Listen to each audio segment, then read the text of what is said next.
दोस्तों आज से हम एक सीरीज स्टार्ट करने जा रहे हैं, टॉक्सिक पेरेंटिंग सीरीज। इसमें हम पेरेंटिंग के उन टॉक्सिक बिहेवियर के बारे में बात करेंगे जिनसे एक बच्चे का साइकोलॉजिकल, मेंटल, इमोशनल और फिजिकल ग्रोथ प्रभावित होता है। कैसे इमोशनली इमेच्योर पेरेंट्स अपने बच्चे का भविष्य बर्बाद कर देते हैं।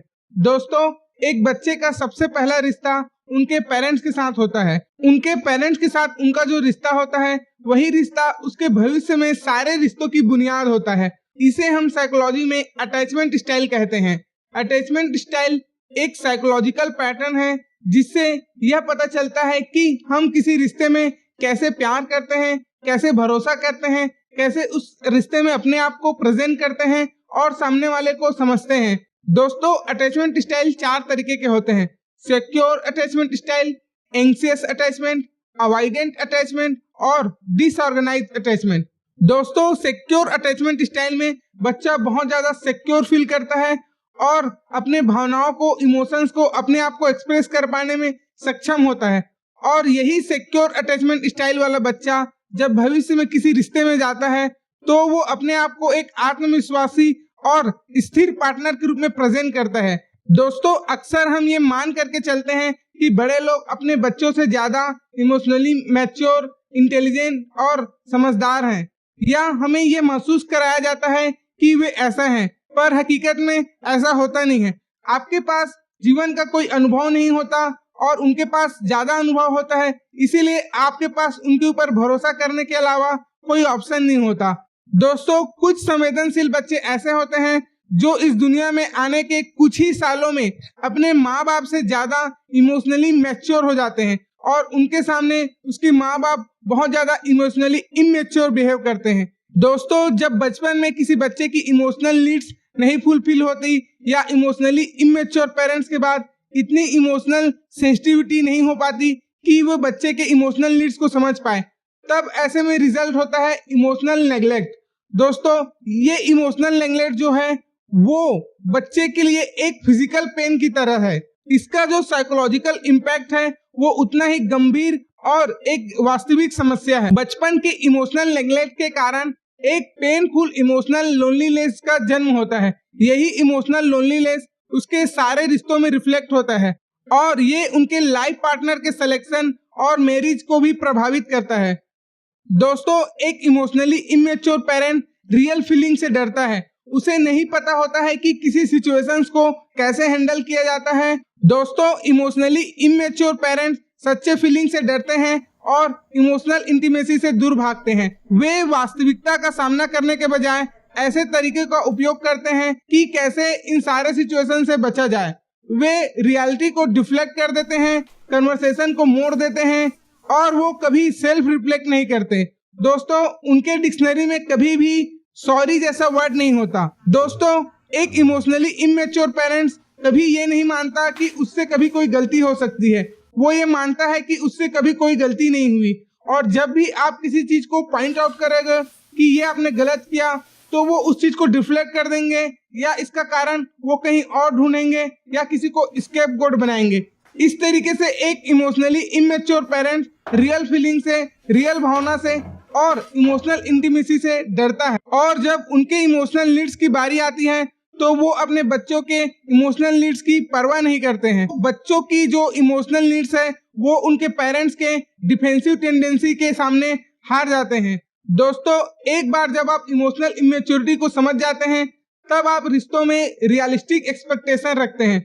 दोस्तों साइकोलॉजिस्ट ये हमेशा से कहते आए हैं कि किसी भी टॉक्सिक पेरेंट या इमोशनल इमेच्योर व्यक्ति को डील करने का सबसे अच्छा तरीका है कि आप उससे इमोशनली डिस्टेंस हो जाएं।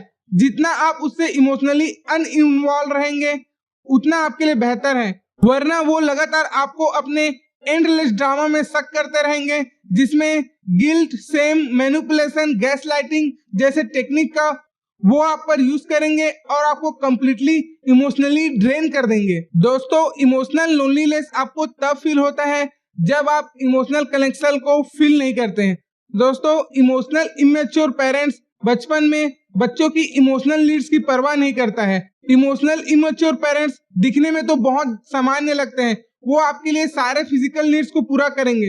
वो आपके लिए कपड़े लेकर के आएंगे, मिठाइयाँ लेकर के आएंगे, वो आपका स्कूल में भर्ती करा देंगे, बुक्स, पेन, पेंसिल, कॉपी लेंगे, वो आपको बीमारी में सहायता करेंगे और आपका हेल्प करेंगे। लेकिन बात जब इमोशनल नीड्स की आती है तो उनके पास इतना कैपेबिलिटीज नहीं होता इमोशंस को समझने का कि वो ये समझ पाए कि बच्चों का इमोशनल नीड्स को कैसे कैटर किया जाए। जब बच्चे के अंदरूनी भावनाओं को दरकिनार किया जाता है या नजरअंदाज किया जाता है तो ऐसा बच्चा धीरे धीरे अपने अंदर में एक अकेलापन डेवलप कर लेता है। उसे लगता है कि वो अकेला है, खाली है, और ये जो खालीपन और अकेलापन है ये कोई उदासी नहीं है, ये एक ऐसा फीलिंग है जिसमें बच्चे को लगता है कि वो पूरी दुनिया में अकेला है। उसके आसपास सारे लोग रहते हैं, माँ बाप, भाई बहन, घर परिवार, उसके खेलने के लिए टॉयज और साइकिल, सारे चीजें उसके पास रहती हैं, लेकिन बच्चे का इमोशनल नीड्स फुलफिल नहीं हो पा रहा होता है। वो अंदर से बहुत ज्यादा खाली महसूस कर रहा होता है।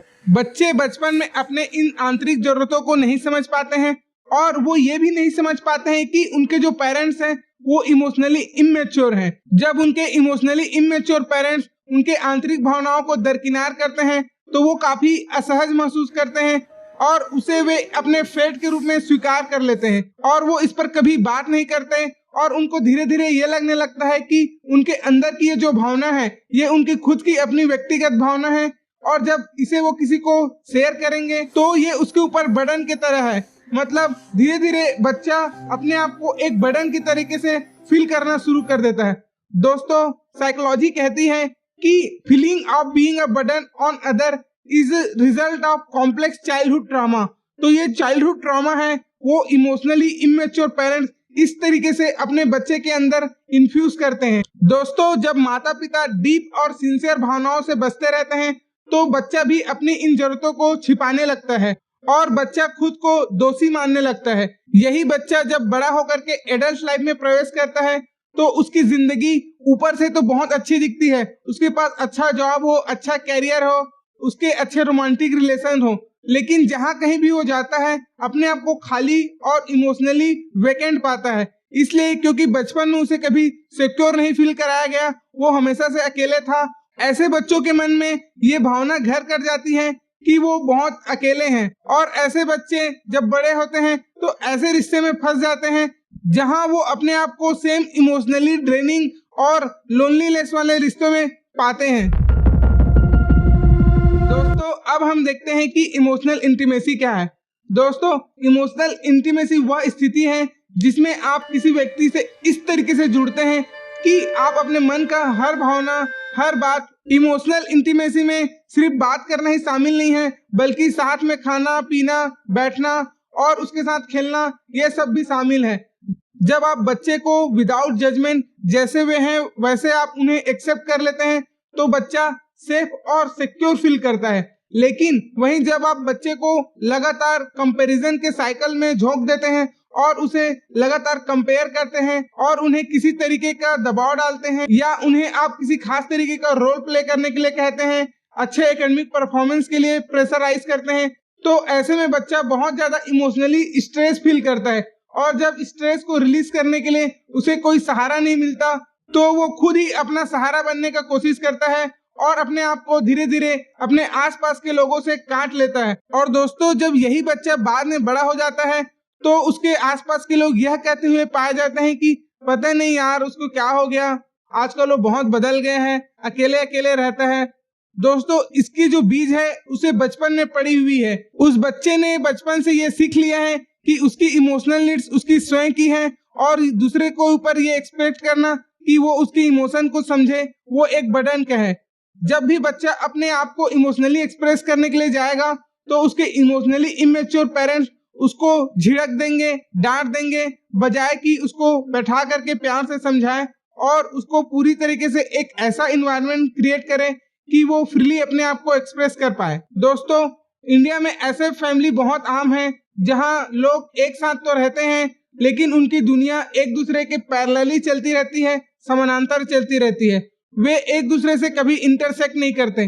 कहने के लिए तो वो फैमिली होते हैं लेकिन सबकी अपनी अपनी एक दुनिया होती है। उनके बीच में फिजिकल प्रॉक्सिमिटी तो होती है वो एक ही घर शेयर करते हैं, एक ही छत शेयर करते हैं, एक ही खाना खाते हैं, लेकिन उनके बीच इमोशनल प्रॉक्सिमिटी नहीं होती या बहुत नगण्य होती है। दोस्तों, इमोशनली इमेच्योर फैमिली में या इमोशनली इमेच्योर पेरेंट्स के बच्चे फैमिली में साथ तो रहते हैं, लेकिन वे जहां भी रहते हैं अपने आप को खुद को बहुत ज्यादा अकेला फील करते हैं। दोस्तों, इमोशनली इमेच्योर पेरेंट्स का इम्पैक्ट अलग अलग बच्चों में अलग अलग तरीके से होता है। कुछ बच्चे इतना ज्यादा भावनात्मक अकेलापन फील करते हैं कि वे अपने माँ बाप का प्यार पाने के लिए इन जज्बातों को छुपाना सीख जाते हैं, और ऐसे बच्चे यह दिखाते रहते हैं कि उन्हें बहुत ज्यादा इमोशनल सपोर्ट की जरूरत नहीं है, वो बहुत ज्यादा इमोशनली मैच्योर है। इस तरीके से वे अपनी जरूरत तो छुपाते हैं, अपने आप को कुशल तो साबित करते हैं और दुनिया को दिखाते हैं, लेकिन वो अंदर ही अंदर बहुत ज्यादा टूटते रहते हैं, वो बहुत ज्यादा लोनली फील करते हैं। ऐसे बच्चे ये सीख जाते हैं कि किसी रिश्ते में प्रवेश करने का कीमत ही है दूसरों को सामने रखना और अपने आप को बैक सीट में रखना। दूसरे की जरूरतें आपकी जरूरतों से ज्यादा इम्पोर्टेंट है, और ऐसे बच्चे हर रिश्ते में सर्विंग वाले मोड में चले जाते हैं। वे सबको ये यकीन दिलाते रहते हैं कि उन्हें बहुत ज्यादा इमोशनल नीड्स की जरूरत नहीं है, और ऐसे बच्चे जब किसी रिश्ते में जाते हैं तो वो अपनी इन जरूरतों को छुपा देते हैं। ऐसे में उनके इन जरूरतें तो पूरी नहीं होती, बल्कि वे और ज्यादा अकेलापन फील करते हैं। दोस्तों, जब आप किसी भी रिश्ते में अपना रियल सेल्फ को छुपा देते हैं या अपनी रियल जरूरतों को छुपा देते हैं और क्लियरली एक्सप्रेस नहीं करते हैं, तो आप किसी भी व्यक्ति के साथ कोई डीप इमोशनल कनेक्शन या रियल ऑथेंटिक जुड़ाव नहीं बना पाते, और ये रिश्ता बहुत ज्यादा सुपरफिशियल रहता है। इमोशनली इमेच्योर पेरेंट्स के बच्चे एडल्ट लाइफ में बहुत जल्दबाजी में कूद जाते हैं। वे जल्दी से कुछ ऐसी नौकरी पकड़ लेते हैं जो उनको देती कम है और उनको पूरी तरीके से शक कर लेती है। वो बहुत जल्दी सेक्सुअल रिलेशनशिप में भी फंस जाते हैं, और वो बहुत जल्दी गलत शादी में भी फंस जाते हैं, या वो कुछ ऐसा इम्पल्सिव डिसीजन ले लेते हैं जिसका रिग्रेट उन्हें पूरी जिंदगी होता है। वे बिना किसी व्यक्ति को जाने, पहचाने, समझे और अपने आप को पूरी तरीके से परिपक्व बनाए, पूरी तरीके से अपने आप को समझे, और वो इम्पल्सिव होकर के किसी व्यक्ति के साथ शादी जैसा बड़ा डिसीजन ले लेते हैं। और ऐसे व्यक्ति गलत रिश्तों में गलत व्यक्ति के साथ फंस करके पूरी जिंदगी पछताते रहते हैं। दोस्तों, ऊपर से देखने पर ऐसे इम्पल्सिव शादी जो ऊपर से ऐसा लगेगा कि उस व्यक्ति की गलती है, लेकिन जब आप इनके पीछे के डीप साइकोलॉजी को एनालाइज करेंगे, ऐसे व्यक्ति का उनके माँ बाप के साथ कैसा रिश्ता था, तब आप पाएंगे कि उनके पेरेंट्स बहुत ज्यादा इमोशनली इमेच्योर थे। उन्होंने अपने बच्चे पर कभी ध्यान नहीं दिया। ये कारण होता है कि उनके बच्चे इम्पल्सिव होकर डिसीजन लेते हैं और गलत रिश्ते में फंसते हैं। दोस्तों, बच्चे इतने ज्यादा दर्दनाक पारिवारिक अनुभव के साथ और इमोशनल नेग्लेक्ट के बावजूद बार बार ऐसे टॉक्सिक रिलेशनशिप में फंस जाते हैं, क्योंकि उनको यही एक तरीके का रिलेशनशिप का बचपन से अनुभव हुआ रहता है, जहां वो सेकेंडरी पोजीशन में होते हैं और सामने वाला व्यक्ति प्राइमरी पोजीशन में या ड्राइविंग सीट पे रहता है। उनको लगातार बैकफुट में रहने का आदत हो जाता है और इन्हें ही अपनी वो वास्तविक रियलिटी और सच्चाई समझ लेते हैं। दोस्तों, एक बच्चा अपने पेरेंट्स की शॉर्टकमिंग, लिमिटेशंस और उनके टॉक्सिक पैटर्न्स को पहचान नहीं पाता है। वो ये नहीं समझ पाता कि उनके पेरेंट्स इमोशनली इमेच्योर हैं, और पेरेंट्स के द्वारा बार बार ये बताया जाता है या ये कन्विंस किया जाता है कि वो बहुत ज्यादा टैलेंटेड हैं, और हमारे कल्चरल वैल्यूज और मूवीज हमें ये सीख देते हैं, और खुद माँ बाप ही बार बार हमें ये इन्फ्यूज करते हैं कि माँ बाप तो भगवान का रूप होते हैं। दोस्तों, मुझे ये समझ में नहीं आता कि एक 20 से 25 साल का व्यक्ति में शादी करते ही और बच्चा पैदा करते ही एक अलग सी भगवानियत कैसे आ जाती है। एक इमोशनली इमेच्योर व्यक्ति जो पूरी जिंदगी नफरत, द्वेष, लालच, अहंकार, घृणा और धर्म, जाति के वैचारिक संकीर्णता से ग्रस्त है, अचानक से वो शादी करते ही और बच्चा पैदा करते ही उसमें अचानक से भगवानियत कैसे आ जाती है, मेरी समझ से परे है। जो व्यक्ति शादी और बच्चा पैदा करने से पहले जैसा था, वो शादी और बच्चा पैदा करने के बाद भी वही ही रहेगा, उसमें कोई भी चेंजेस नहीं होगा। दोस्तों, इन कल्चरल वैल्यूज को बहुत ज्यादा फेस वैल्यू में लेने के कारण हम अपने पेरेंट्स को ऑब्जेक्टिवली नहीं देख पाते हैं, हम उनको व्यक्ति के तौर पर नहीं देख पाते हैं। समाज में जैसे व्यक्ति होते हैं वैसे ही हमारे माँ बाप या हमारे घर परिवार के लोग हैं, लेकिन हम उनको इतने ज्यादा हायर पेडेस्टल में देखते हैं कि हम उनको निष्पक्ष तरीके से नहीं देख पाते हैं और हम एक एंडलेस साइकिल में फंस जाते हैं जहां हम हमेशा सेकेंडरी पोजीशन में रहते हैं। हम आपके हैं कौन, हम साथ साथ है जैसी मूवीज जो फैमिलीज को रोमांटिसाइज करती है और उनके सिर्फ पॉजिटिव एस्पेक्ट को दिखाती है और ये नहीं दिखाती कि एक बच्चा उस फैमिली में किस तरीके से ट्रॉमा सह रहा है और किस तरीके से वो नेग्लेक्ट किया जा रहा है, किस तरीके से उसके वॉइस को दबाया जा रहा है, किस तरीके से उसे गैस लाइट किया जा रहा है। और जब कभी भी वो अपने आप को एक्सप्रेस करना चाहे, अपना बात रखना चाहे या उन बातों को रखना चाहे जिससे उसके पेरेंट्स इत्तेफाक नहीं करते, तो उसे डरा कर धमका कर क्या ये बोल करके चुप कराया जाता है कि अपने आप को बहुत होशियार समझते हो, तुम चुप रहो, तुम कुछ नहीं जानते, तुम बच्चे हो, तुम्हें दुनियादारी की समझ नहीं है, तुम्हें इतना एक्सपीरियंस नहीं है, ये बाल धूप में थोड़ी ना सफेद हुए हैं। इस तरीके के वाक्यों से आप अपना बात रख पाए, अपने आप को एक्सप्रेस कर पाए, इससे पहले वो आपको पूरी तरीके से चुप करा देते हैं। और अगर इन सब से बात न बने तो वो अपना दूसरा हथियार, अपना ब्रह्मास्त्र निकालते हैं। सब कुछ तो देती हूँ, घर, कपड़ा, school, everything. What more do you want?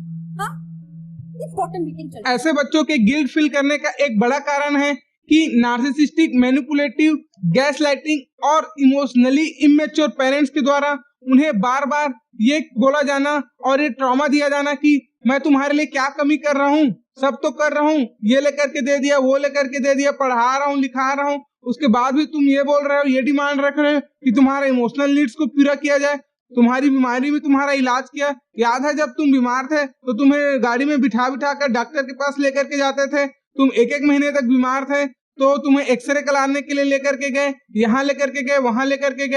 इन सारे वाक्यों से वो आपको बैकफुट में ले आते हैं और अपनी जरूरतें को आप बोल पाए इससे पहले ही वो आपका मुंह बंद करा देते हैं। तो दोस्तों आज के वीडियो यहीं तक था। अगले वीडियो में हम उन चेकलिस्ट के बारे में बात करेंगे, उन प्रश्नों के बारे में बात करेंगे जिनसे आप आसानी से जान सकते हैं कि आपके पेरेंट्स इमोशनली इमेच्योर हैं या नहीं है।